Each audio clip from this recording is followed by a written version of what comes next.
Police, కోర్టులు ఇంత బలమైనటువంటి ఆయుధం నా మీద వాడుతున్నా ఈ అంబటి రాంబాబు అనేవాడు. అమ్మాయిలు బాగుండాలి, చదువుకోవాలి, వాళ్ళ కాళ్ళ మీద వాళ్ళు నిలబడాలి. నేను లేని సందర్భంలో నా కూతురు మాట్లాడినటువంటి మాటలు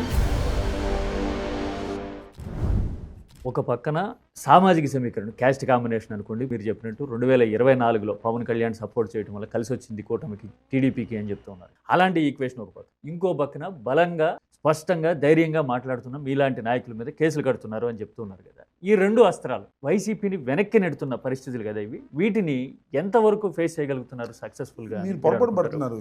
ఇవే వైసీపీని ముందుకు నెడుతున్నాయి. అనవసరమైన కేసులు, అనవసరమైన నిర్బంధాలు, అనవసరమైన మాటలు మాకు శక్తినిస్తున్నాయి. మీ తప్పులు మాకు శక్తినిస్తున్నాయి. ఏం సార్ అసలు తెలుగుదేశం హార్డ్ కోర్లో ఉన్న అమాయకులు తప్ప నా ఇంటి మీద దాడిని ఖండించని వారెవరు? మనస్ఫూర్తిగా ఖండించిన వారు ఎవరు చెప్పండి? నేను 18 రోజులు జైల్లో పెడితే మనసులో అయినా ఖండించిన వారెవరు? తెలుగుదేశం వాళ్ళు కూడా ఖండించారు. ఏంద్రా రాంబాబు ఏదో మాట్లాడతాడు తప్ప అతను ఏమన్నా ఫ్యాక్షనిస్టా? వాడి ఇంటి మీద పడి 7:30 గంటల సేపు దాడి ఏంటి? వాళ్ళ భార్య పిల్లల మీద ఎగబట్టం ఏంటి? కార్లు ధ్వంసం చేయటం ఏంటి? ఇన్ని చేసి జైల్లో పెట్టడం ఏంటి? తప్పు కదా అని అనుకోలేదా? ఖచ్చితంగా అనుకున్నారు. కాకపోతే చంద్రబాబుని దూషిస్తుంటాడు, రోపలైతే పర్లేదని ఎవరైనా అనుకోవచ్చు, లిటిల్ పర్సంటేజ్. సో మీరు చేస్తున్నటువంటి తప్పులు ఇవాళ ఏంటి సార్? ఇప్పుడు ఇక్కడ మీరు అన్నమాట చాలా డిజిటల్ ప్లాట్ఫామ్స్లో కానీ మిగతా చోట్ల కానీ వచ్చిన రెస్పాన్స్ని బట్టి చూస్తే గత 30 ఏళ్లలో మీ పొలిటికల్ కెరీర్లో మీరు వేరే రకంగా అనుకున్నా సరే నేను ఓపెన్గా చెప్తాను. చెప్పండి, పర్లేదు. 30 ఏళ్లలో ఎప్పుడూ లేనంత పాజిటివిటీ, అంత బజ్ క్రియేట్ అయింది అని అనుకుంటున్నారు మీరు, అంతేనా? కాదు, క్రియేట్ అయిందంటే కేసులు పెట్టిన తర్వాత నా గొప్పతనం కాదు. సిచ్యువేషన్ నా మీద వాడినటువంటి శక్తి చాలా ఎక్కువ వాడారు. నా మీద అలా చేసి ఉండాల్సింది కాదనే అభిప్రాయం వల్ల నాకు అన్నిటికన్నా మించి ఇంకోటి గుర్తుపెట్టుకోండి, అన్నిటికన్నా మించి ఇంత బలమైనటువంటి ఆయుధం నా మీద వాడుతున్నా పోలీసు, కోర్టులు వాడుతున్నా ఈ అంబటి రాంబాబు అనేవాడు గట్టిగా నిలబడ్డాడరా, ఎవడో నిలబడినంత స్థాయిలో నిలబడ్డాడరా అనేది నా బజుని పెంచింది.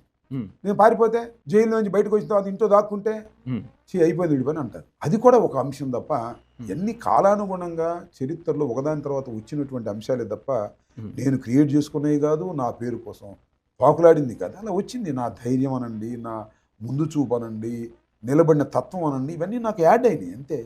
మీ అరెస్ట్ సమయంలో మీ కుటుంబం మీద ఇలాంటి సిచ్యువేషన్స్, అది ఇంటికి నిప్పు పెట్టడం లాంటి సందర్భాలు వచ్చినప్పుడు మీ కూతురు మౌనిక గారు రెస్పాండ్ అయిన తీరు సోషల్ మీడియాలో కానీ జనంలో కానీ బాగా చర్చనీయమైంది. ఆమె అలా మాట్లాడగలుగుతారని, అంత ధైర్యంగా నిలబడతారు ఐ డోంట్ నో. మీరు ఎక్స్పెక్ట్ చేశారు? I don't know. ఏమనిపించింది మీకు మీరు బయటకు వచ్చిన తర్వాత? ఆ ఇంపాక్ట్ చూస్తే బయటకు వచ్చిన తర్వాత నేను లేని సందర్భంలో నా కూతురు మాట్లాడినటువంటి మాటలు ఆ గ్యాప్ను పూడ్చాయి, ధైర్యాన్ని పెంచాయి, కౌంటర్స్ ఇవ్వగలిగాము. నేనుంటే ఏ విధంగా కౌంటర్స్ ఇవ్వగలము దాన్ని భర్తీ చేసినటువంటి సందర్భం అది. నేను అడిగింది లా అండ్ ఆర్డర్ ని కాపాడమని, తద్వారా అంబటి రాంబాబు గారు ఇతరులు కాపాడబడతారు. సో ఇట్ ఈస్ అప్రిషియేట్ చేశారు, కుటుంబానికి మంచి జరిగింది. That is a different matter, దానిలో ఏ సందేహం ఏం లేదు. I never expected like that. పర్సనల్గా ఒక డీప్ ఇన్సైడ్ చూస్తే మీరు మాట్లాడిన మాటలు కానీ, లేకపోతే కనుక మీ పర్సనల్ లైఫ్, మీ ప్రయారిటీస్ కానీ చూస్తే, మీరు 3 ఆడపిల్లల తండ్రి, వాళ్ళని చదివించిన విధానం కానీ, తీర్చిదిద్దిన విధానం కానీ, ఎస్పెషల్లీ ఆడపిల్ల ఎందుకు చదువుకోవాలి, ఎందుకు తన కాళ్ళ మీద తాను నిలబడాలి అని మీరు గతంలో ప్రత్యేకంగా దాన్ని ఏమంటారు, ఎమోషనల్గా భావోద్వేగంతో మాట్లాడిన సందర్భాలు కానీ చూస్తే, మీలో ఉన్న ఒక ఫాదర్ అనే కంటే కూడా అసలు ఆ ఒక ఆడపిల్లని తండ్రి ఎలాగా ట్రీట్ చేయాలి, ఎలా పెంచాలి అనే పర్సనాలిటీ కనపడతాడు మీలో. ఆ ప్రొజెక్షను, ఆ డైమెన్షను సొసైటీకి పోర్ట్రే కాలేదేమో అని అనిపిస్తుంది కొంతమందికి. దానికి మీరు ఏమంటారు? ఆ పాజిటివ్ యాంగిల్ అసలు తెలియాల్సినందుకు అది ఇన్స్పిరేషన్ కదా, అది మిస్ అయ్యాను అని మీరు ఎప్పుడన్నా అనుకుంటారు? నాకు 3 ఆడపిల్లలు. సరే, ఇప్పుడు కూడా మగపిల్లలు లేరే అనేటువంటి బాధ కానీ ప్రశ్న కానీ నేను ఇప్పుడు అనుకోలే నా మనసులో కూడా. ఈ 3 ఆడపిల్లల్ని బాగా చదివించాలి అనేది నా కోరిక. నాకు అదృష్టం బాగుండి రాజశేఖర్ గారు ముఖ్యమంత్రి అవడంతో నా 3 పిల్లల్ని కూడా నేను ఎంబీబీఎస్ జాయిన్ చేయడం. వాళ్ళు చదువుకున్నారు. ఒక అమ్మాయి అయితే యుఎస్ వెళ్ళింది, యుఎస్లో ఎండోక్రానాలజీలో అయిపోయింది. రీసెంట్గానే కొలరాడోలో she joined as a assistant professor. మేము వెళ్ళి కూడా పెళ్లి చేసాం. రెండో అమ్మాయి ఎంబీబీఎస్తో ఆగిపోయింది, పెళ్లి చేశాను. కొద్దిగా డిఫరెన్సెస్ ఉన్నాయి. దాన్ని యూకే పంపించి అక్కడ డెర్మటాలజీలో 1 year కోర్స్ చేయించాను. తర్వాత ఈస్థెటిక్స్లో తనకి ఇంట్రెస్ట్, పుష్ చేసే కార్యక్రమం చేస్తున్నాను. తన కాళ్ళ మీద తాను నిలబడాలి, ఎవరి సహాయం లేకోకుండా అనేది నా కాన్సెప్ట్. వాళ్ళ కాళ్ళ మీద వాళ్ళు నిలబడిన తర్వాత వాళ్ళ జీవితాన్ని వాళ్ళు తీర్చిదిద్దుకోగలుగుతారు, ఏ సహాయం ఉన్నా లేకపోయినా. మనం శాశ్వతం కాదు కదా, వాళ్ళకన్నా ముందు చచ్చిపోయే వాళ్ళమే కదా, మనం చచ్చిపోయిన తర్వాత వాళ్ళు బాగుండాలి కదా అనేది నా దూరదృష్టితో నేను చేసినటువంటి ప్రయత్నం అది. అమ్మాయిలు బాగుండాలి, చదువుకోవాలి, వాళ్ళ కాళ్ళ మీద వాళ్ళు నిలబడాలి, ఎవరి మీద ఆధారపడకుండా సంపాదించాలి, సంపాదించినప్పుడు అన్ని సమస్యలు పరిష్కారం అవుతాయి అని రీజనబుల్గా సైంటిఫిక్గా ఆలోచించేటటువంటి మనస్తత్వం కలిగిన వాడిని కాబట్టి చదివించే కార్యక్రమం ఉన్నాను. వారికి ఏ సహాయం కావాలన్నా చదువు విషయంలో ఏ సహాయం లేదు. నేను అసలు వాళ్ళకి డబ్బులు ఆస్తులు ఇవ్వాలని నాకు కోరికే లేదు. నేను సంపాదించిన డబ్బులు నేనే ఖర్చు పెట్టుకుని వెళ్ళిపోవాలని ఉంది నాకు సమాజం. అదే before death I want to spend my money. వాళ్ళకి ఎందుకు డబ్బులు ఇవ్వాలి? వాళ్ళని చదివించాలి, వాళ్ళని ప్రయోజకులు చేయాలి, వాళ్ళు సంపాదించుకుంటారు. మా నాన్న నాకేం ఇవ్వాల, చదివించాడు. నాకు రాజకీయాల మీద ఇంట్రెస్ట్ ఉంది, రాజకీయాల్లోకి వచ్చాను, ఎదిగాను. నేను సంపాదించుకుందే కానీ మా నాన్న నాకు ఇచ్చిందేమీ లేదు.